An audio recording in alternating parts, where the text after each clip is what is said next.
అతని కొడుకు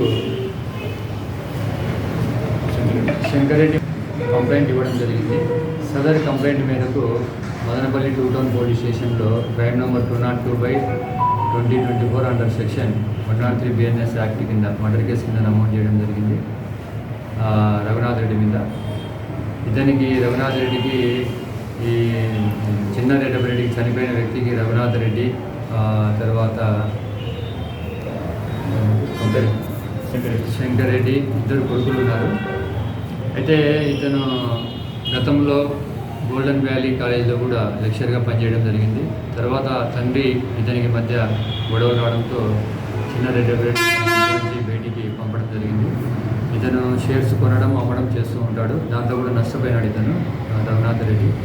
తర్వాత తన దగ్గర ఉన్నటువంటి బంగారాన్ని ఒక బ్యాంకులో తాకట్టు పెట్టి 16 లక్షలు కూడా తీసుకున్నాడు. ఆ విధంగా కూడా అది కూడా షేర్స్లో పోగొట్టుకున్నాడు.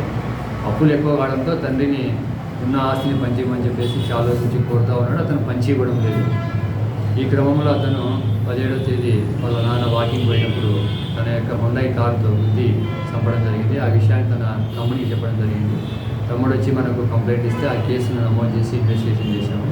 మన ఎస్పీ గారి ఉత్తర్వుల మేరకు వెంటనే అరెస్ట్ చేయమని చెప్పినందున మన అన్నమయ్య జిల్లా ఎస్పీ గారు, మదనపల్లి 2 టౌన్ ఇన్స్పెక్టర్ యువరాజ్ గారు, వాళ్ళ ఎస్ఐ సుబ్బయ్య, వాళ్ళ టీం అంతా ఈరోజు 19వ తేదీ ఆయన అన్నమయ్య సర్కిల్లో 9 AM అరెస్ట్ చేయడం జరిగింది. తన తండ్రిని బుద్ధి చంపినటువంటి హుండై కార్ను కూడా సీజ్ చేయడం కూడా జరిగింది. అతన్ని ఈరోజు మెడికల్ చెకప్ అంతా అయిపోయిన తర్వాత కోర్టులో హాజరు పెట్టడం జరుగుతుంది.